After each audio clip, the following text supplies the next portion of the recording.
Coming in at number 10, I have the Pale Moonlight Tour headlined by Dayseeker. Dayseeker was at Louder Than Life last year when I was there, but I didn't have the chance to see them as there's conflicting schedules. And their most recent album that came out, I am a huge fan of, so I want to go see them live. Northlane is there for support, and Northlane's Quantum Flux is one of the first metal songs that I listened to and had on repeat forever. So I want to go see Northlane live at least once in my lifetime, so I feel like now would be a perfect time as they are in support for Dayseeker. Also in support is Windwalkers, which I only know a couple of their songs in SACE6, SACE6. Not sure how that's pronounced, I'm not aware of that at all. But it should be a good show nonetheless. I will have to drive probably like an hour or two, so it should be a good show nonetheless, and I'm super excited. I also believe Dayseeker is doing a VIP experience with this as well, which I might check out, so we shall see. But that is my number 10 slot. Coming in at number 9 is the Lorna Shore Tour. I'm not sure if there's an actual tour name, as I couldn't find one before I made this video. But nonetheless, it is headlined by Lorna Shore, and for support, Paleface Swiss and Signs of the Swarm. And for the support bands, I have heard a couple of their songs, and they seem interesting, so I want to see them live and kind of get a more full grasp of what they're all about. But the main event of this show, and the main reason I am attending the show, is Lorna Shore. They are one of the most amazing live bands out there. It's kind of incredible what they're capable of doing live compared to their recorded songs. Like, just the capabilities of the drummer, the guitar player, Will, the singer. It's just ridiculous how talented they all are, and it's just a spectacle that you cannot miss live. Any chance you see, you have to go see Lorna Shore live. So they fall into the number 9 slot just on that one. Coming in at number 8, I have the Good Charlotte and Avenged Sevenfold. Now this should be an exciting show because I believe it's just those two bands and they're co-headlining, so it should be like a 4-hour performance, I would assume, maybe 2 hours of each, something to that. But nonetheless, they're great friends, obviously off stage, so I'm assuming the chemistry between the two bands will be amazing. Now, I'm not a huge Good Charlotte fan, but they have a couple of singles that everybody likes, and I'm not a huge fan of the direction that Avenged Sevenfold is going, but I love their past discography. So I think I'm going to have a good time nonetheless, hearing all the classics throughout the set list, and it should be a memorable night. I don't think I can think of anything in my recent concert experience where it was kind of like this weird co-headlining tour of this magnitude, so it should be something for the books. Coming in at number 7, I have Slaughter to Prevail's headlining tour.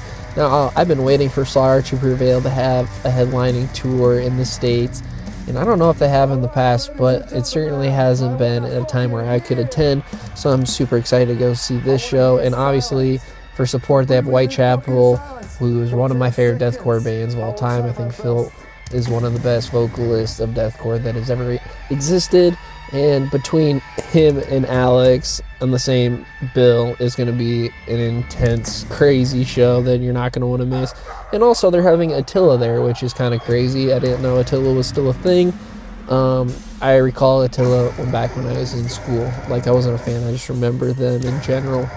It's just kind of crazy that they somehow snuck onto this bill. Slaughter to Prevail in Whitechapel. They couldn't find anybody else, but hey, it should be a good show nonetheless, and I'm super excited to check that out. Coming in at number 5 is the Fit for a King Lonely God North American Spring Tour. These guys are relentless. I've seen them probably like the last 3 years in a row live now, and they keep just releasing banger music, and they're obviously one of my favorite bands of all time, so I have to go see them. I will be getting the VIP experience for this show as well, just because I want to support them in any way possible. But for support, they have Invent Animate, I don't know how to pronounce it, I'm sorry, 1056 and Acres. What I'm really confused though is how, if you don't know, Trey, who plays the drums in Fit for a King, is also the guitarist in Invent Animate. So I don't know if he is just doing double duty for this tour or what's going on. He is extremely talented and just a legend. I don't know how these guys do it, but it's going to be a show that you're not going to want to miss out on nonetheless. Definitely check them out because they're an amazing live band as well, and their most recent record, Lonely God, is amazing. Coming in at number 4, we have the co-headlining tour with Era and Currents, the Silence Follows tour. For support, you have Caskets and Aviana. Now, I've heard a couple of songs from each of the support bands, and I think they're amazing, so I want to see them live for sure.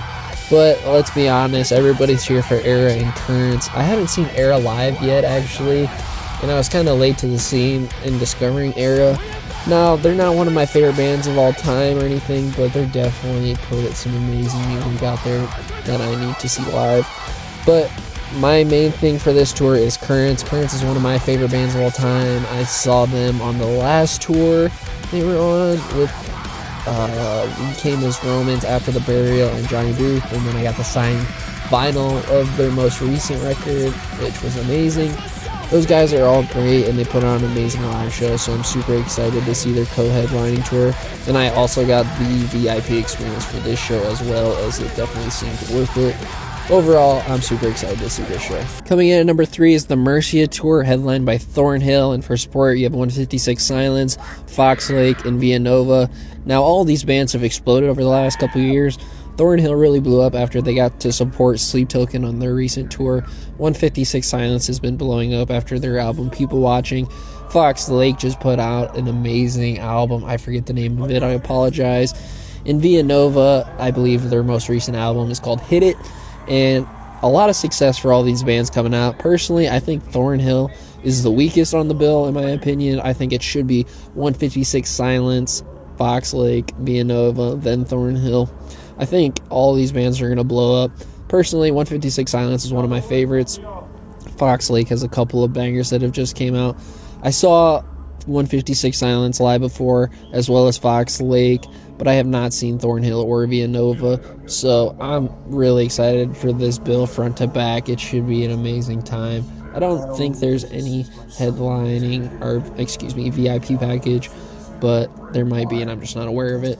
Nonetheless, should be a great show. Definitely check this out. Coming in at number 2 is the Evanescence 2026 World Tour. I'm super excited for this one. I'm hoping they release a new album as well. And then for support, you have Spiritbox, Poppy, Nova Twins, and K-Flay. And from my understanding, Spiritbox and Nova Twins are going to be in the United States and North America run, and Poppy and K-Flay are going to be in the Europe and other countries run in the other side of the world. So, obviously, we all wanted this tour to be Evanescence, Spiritbox, and Poppy, and that's not what we got. But it's going to be an amazing time nonetheless. Amy Lee is one of the best, if not the best, female vocalist, and Spiritbox is blowing up with their most recent release, Tsunami Sea. Poppy just released a new album this year, and obviously all of these bands are blowing up in success and popularity. So it'll be great to see them all share the same stage, and they have a couple of feature songs together, so hopefully we'll get to see that live as well. Super excited for this one. Coming in at number 1 is the North American Ascension Program Part 2, headlined by Bring Me the Horizon, and for support they have Motionless in White, The Plot New, and Amir El Feki. Now, this spot on this list is not surprising at all if you know me. Bring Me the Horizon is my favorite band of all time. Motionless in White is one of my favorite bands of all time. I love The Plot News, recent singles and music they put out.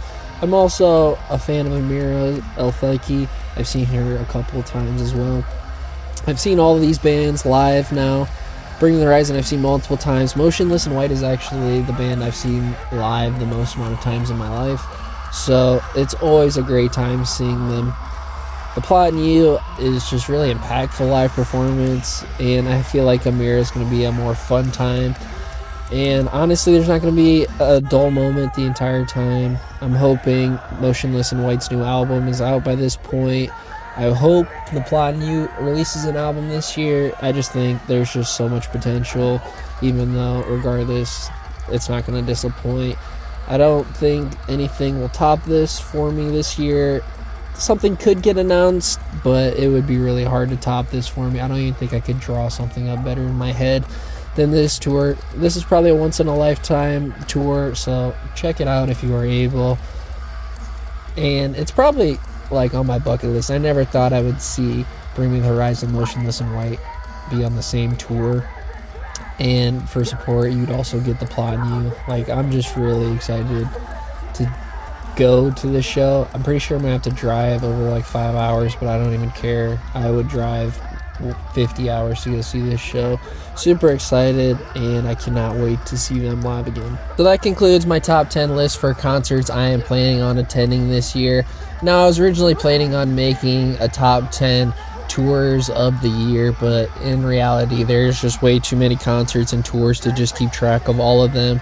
So I figured I would limit it to just concerts and tour that I realistically have chances of going to this year. I was still left with a pretty good list that I was happy with, and hopefully you enjoyed watching it too.